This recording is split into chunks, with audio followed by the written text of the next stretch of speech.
All right. Good morning, everybody. Hi, Mom. See ya. So we left off with chapter 8, where they were, the kids were having a little funeral service for the unknown person who died. And then they were, it ended like this, chapter ended like this. Wait, Ian exclaimed suddenly. The younger boy was pointing at a small gap in the underbrush not 10 feet from the gravesite. Right there in the soft ground, footprints. Will. So let's see what happens. Chapter 9. So chapter 8 was, let me look at what day, day 4, 6:55 a.m. And so chapter 9 is still day 4, but it's in the afternoon, 2:40 p.m. So he's alive, Luke exclaimed with relief. He cupped his hands to his mouth. Will. Charlotte grabbed his arm. Not so loud, she warned. There are killers on this island. That's another reason we have to find him, Luke retorted, before they do. They listened breathlessly. Birdsong, chirping of insects. Come on, Will, called Luke a little lower this time. We know you're out there. Nothing. And then, barely audible amid the sounds of the jungle, a far-off human voice. Hi, Jake. It's coming from over there, chorused the three outcasts. They regarded one another in dismay. They were pointing in 3 different directions. Luke checked the sneaker print. It was heading to their left. This way. He started off leading the others. It was pure guesswork, Luke thought. Any other footprints were covered by heavy underbrush. In his mind, he kept an image of the direction of Will's sneaker tread and tried to follow it like a compass needle. Not that it was possible to stay on course in this tangle of greenery, but when you only have one clue, you follow it. Please, Will, Charlotte tried to make her quiet voice carry. They trudged on, searching for any sign of human life. A broken branch, a trampled fern, a torn vine, but nothing stood out. And then Ian found another footprint. You're right, exclaimed Charlotte. 2 of them, she said. Uh-oh. What's wrong? Asked Luke. If this is Will, she said slowly, he's got 2 different sized feet. Ian knelt. And 2 different shoes. He looked up at Luke. This is 2 people. Luke drew in his breath sharply. Are you sure? Charlotte began to tremble. The men from the plane, she breathed. It's not Will, it's them. Ian frowned. But what are they doing all the way over here? I don't care if they're on an Easter egg hunt, put in Luke. We've got to get out of here before they come back. And then, just the tiniest crack. They froze and listened. It was a swishing and snapping of people walking through the jungle. Luke mouthed the words, get down. And the 3 dropped, trying to disappear into the dense underbrush. The swishing was growing louder. The men were close. Luke tried to catch a glimpse of them, but he didn't dare move from fear of being spotted. Where were they? Since there was no trail, it was impossible to predict what path someone might take. Suddenly, a flash of red shirt. Luke's breath caught in his throat just a few feet away. The killers were walking straight at them. It was too late to run.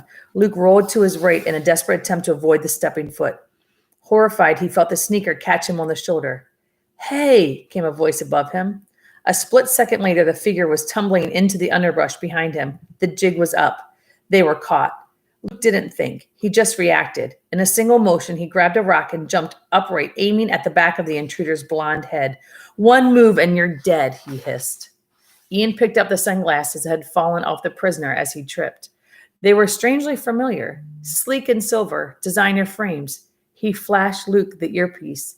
On it was engraved Jonathan Lane, the Toast of London, -BS. Luke's eyes bulged. These glasses belonged to J.J. Lane, their shipmate from the Phoenix. There was no mistaking them. They were one of a kind, originally given to J.J.'s father, movie star Jonathan Lane, by Paul Smith, the fashion designer. Luke dropped his rock. J.J.? He barely whispered. The actor's son rolled over. Luke? You're alive, cried Charlotte, throwing herself at JJ in a joyous embrace. Ian piled on. Luke was slapping back shoulders, any surface he could get a hand on. All at once, he stopped celebrating and grabbed JJ by the shirt. Lisa? Relax. And then a familiar voice. Do you think these are like, real bananas?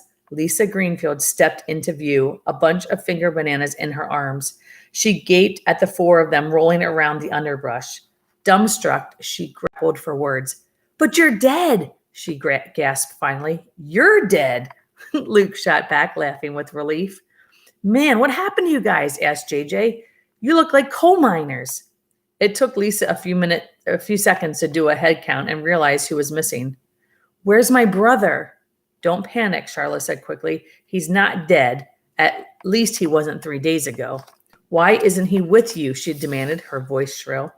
He ran away from us, Luke explained. He doesn't remember us. He doesn't remember all the trip at all. He thinks he's lost on Guam and it's all our fault. She was shocked. He's gone crazy?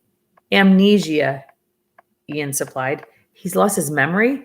Just the last couple of weeks of it, Luke replied. He remembers you. He kept asking us, what have you done with my sister? Almost like we kidnapped you or something. He thinks the Phoenix is moored at a marina around here, and he has to get to you to report for charting a new course. I saw a show about it once, added Ian. It's called Paranoid Delusion.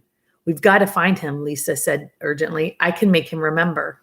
Charlotte put a reassuring arm on her shoulder. We'll keep looking, but it's hard to find someone who doesn't want to be found. Lisa blinked her back tears. But you haven't seen him for 3 days. He could be dead. Or he could just be avoiding us, Luke pointed out. That would be good news. It means he's alive and alert.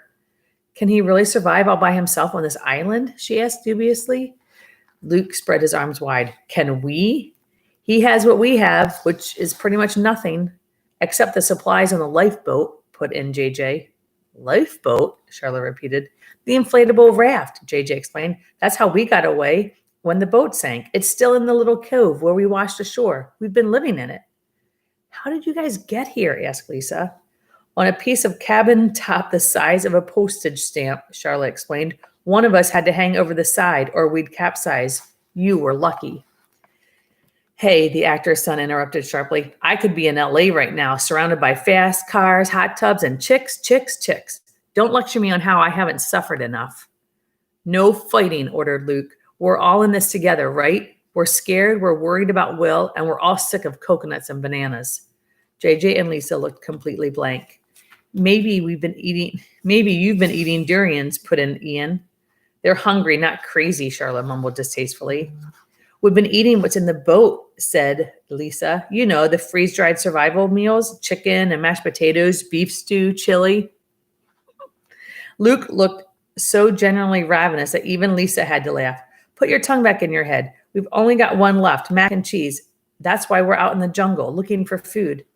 I love mac and cheese, piped up Ian. His face fell. But I guess we should save it for a special occasion.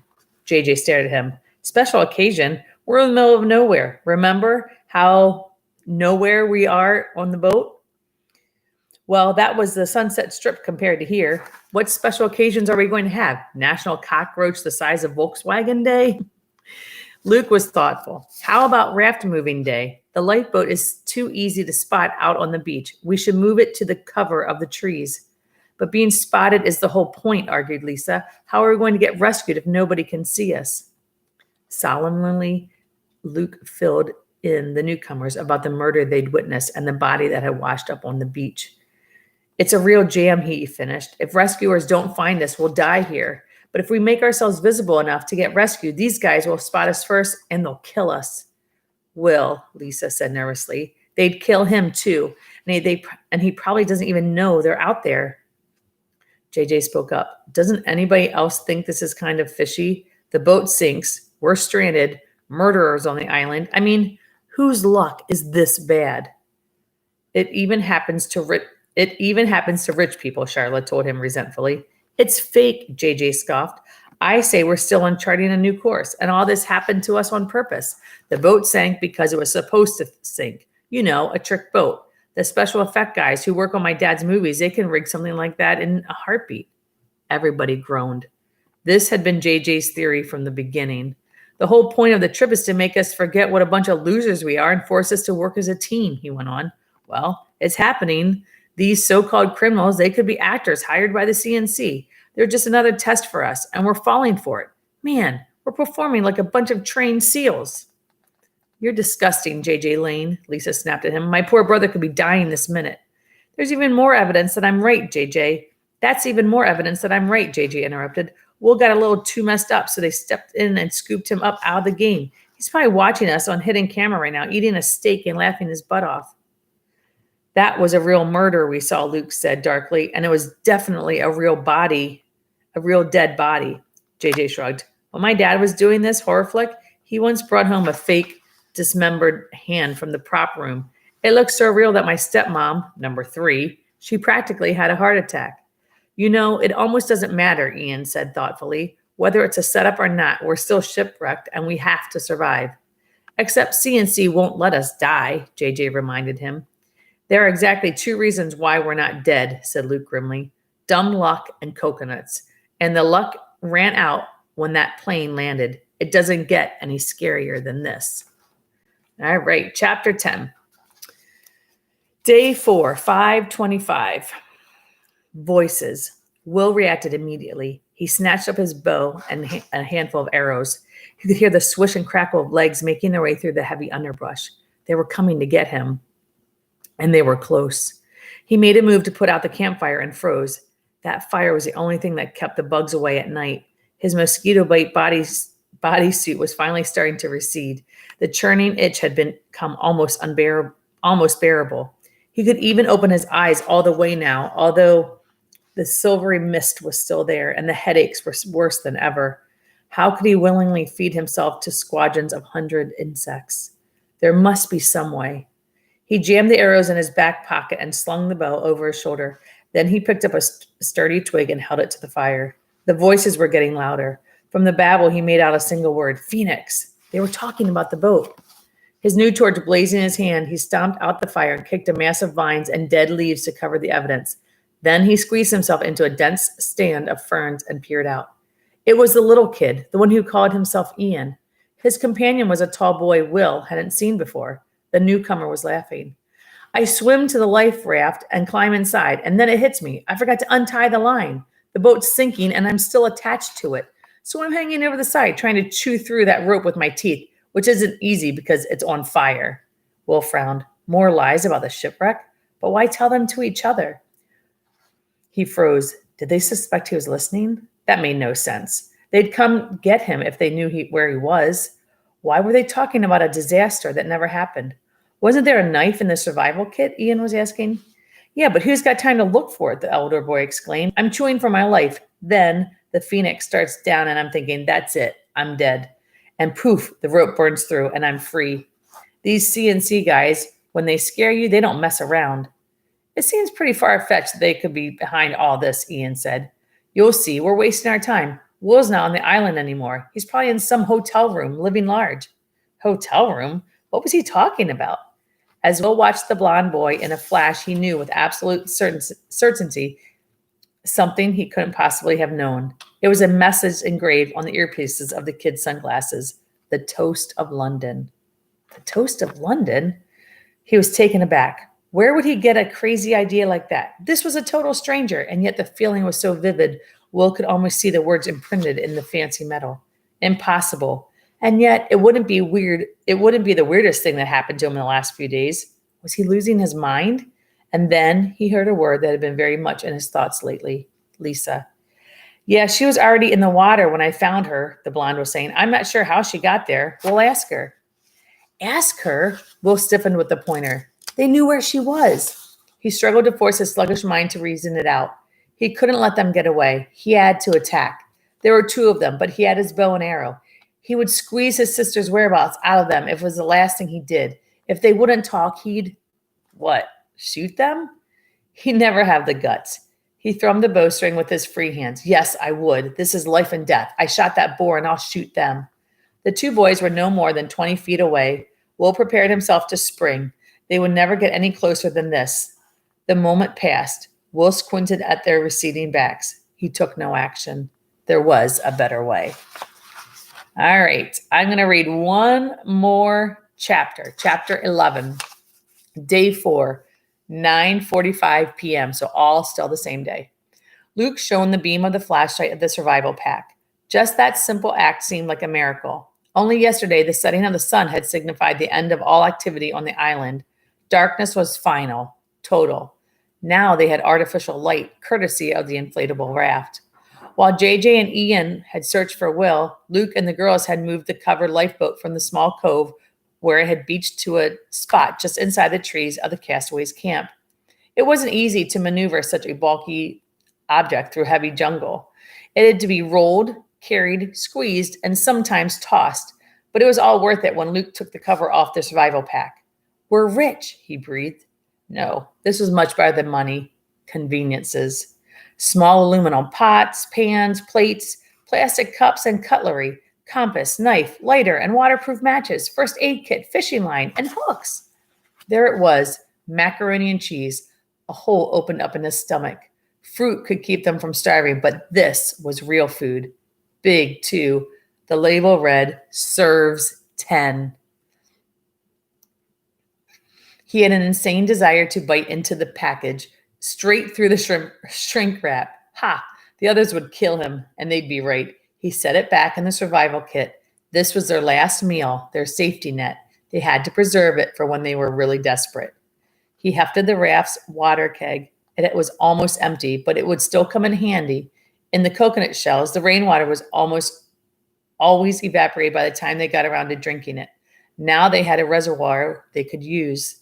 This was a big help. To keep us alive so we can die here, he thought suddenly, or be murdered. That was an ongoing battle, Luke's brain versus his morale. He got through the days by setting realistic goals for himself. Find food, find water, keep looking for Will. 2 shipmates you'd written off as dead showed up today, he reminded himself. If that won't keep your spirits up, nothing will.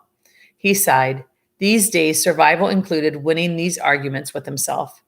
With the keg under his arm, he ducked out of the raft's sun canopy that loosely covered the lifeboat like a tent.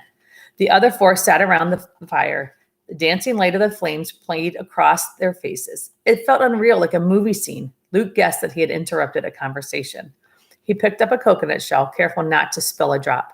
From now on, let's use this keg to store our water. Good idea, said Lisa. Hey, Luke, what do you think happened to Radford? Luke clenched the shell harder. Out of 6 crew members that hadn't been too fond of the Phoenix's mate, Luke had the strongest feelings. Personally, I don't think about him at all, he replied sourly. But now that you mention it, I hope the biggest shark in the ocean swam up and bit his ugly head off. Radford had proved to be much more than just a seagoing bully. With the boat crippled and slowly sinking, he had slipped off during the night in the schooner's 12-foot dinghy, taking most of their food with him. In effect, he had left them to die. It had been that predicament and their efforts to restart the engine that had led to the explosion of fire that scuttled the ship. But do you think he could have made it back to Guam? Asked Charla. Ratface is an experienced sailor, Luke mused, emptying another shell. But he was in the open Pacific in a tiny boat. One good wave could have flipped him. He's fine, scoffed JJ. It's all part of the game. In your fantasy world, Charlotte added unkindly. Well, he never could have survived for real in that pile of popsicle sticks, the actor's son shrugged. His own BO would have killed him. Big joke, snorted Luke. That guy's as bad as the men from the plane. Worse, because he was getting paid to look after us. His wrist shook, and he brought his lips to the coconut shell to suck up the spilled water. Just hearing his name again makes me nuts. The 5 had decided to bed down in the inflatable lifeboat. The sand of the beach was soft and comfortable, but 4 nights of ant bites had convinced them it was time for a new home. As the others retired to divvy up sleeping space, Lisa remained outside to trim down their fire, a sensible precaution to avoid being noticed by the men on the other side of the island. It was an eerie feeling. Killers out there, somewhere in the blackness, almost too much to accept. After everything else that had happened, murderers on the very same tiny cay where both groups of castaways had washed ashore. She saw a flicker of light coming from the woods. Her first reaction was to panic. It was them. She squinted in the gloom. Nothing. Were her eyes playing tricks on her? Suddenly, a hand reached out from behind and clamped down hard on her mouth. Her scream was smothered by the powerful grip. She struggled, but her attacker had too firm a hold, and then a whisper in her ear. Cut it out, Lise. It's me. Will? If he hadn't been clutching her so tightly, she would have dropped like a stone from relief. You're alive. What happened to you?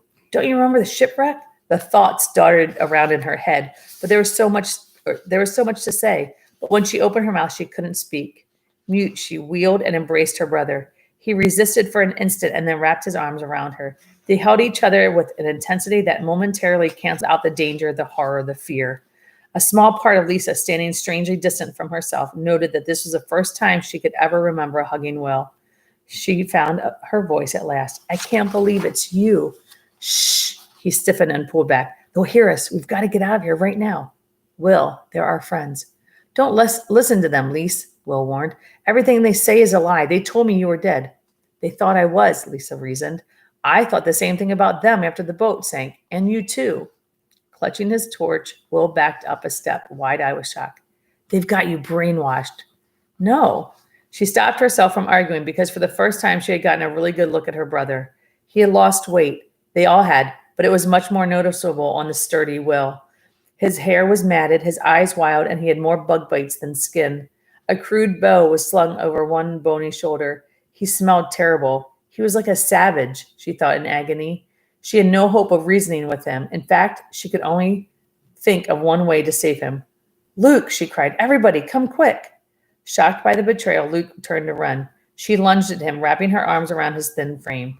He shook her off roughly. Her foot hooked on a low vine, and she fell heavily to the ground. He turned to face her. I'll be back, Lise. I promise. I won't let them do this to you. By the time Luke and the others burst out of the lifeboat, he had fled into the jungle, the flicker of his torch disappearing in the density of the trees. And that is it for chapter 11. So anyway, tune in. We'll see what happens to everybody. I don't know if you guys believe the theory that JJ says that this is all fake. I don't know. I don't believe him. But you never know. It's a novel. It could happen. Anyway, I hope you guys have a good day. I love you. Talk to you later. See you next time I read. Bye.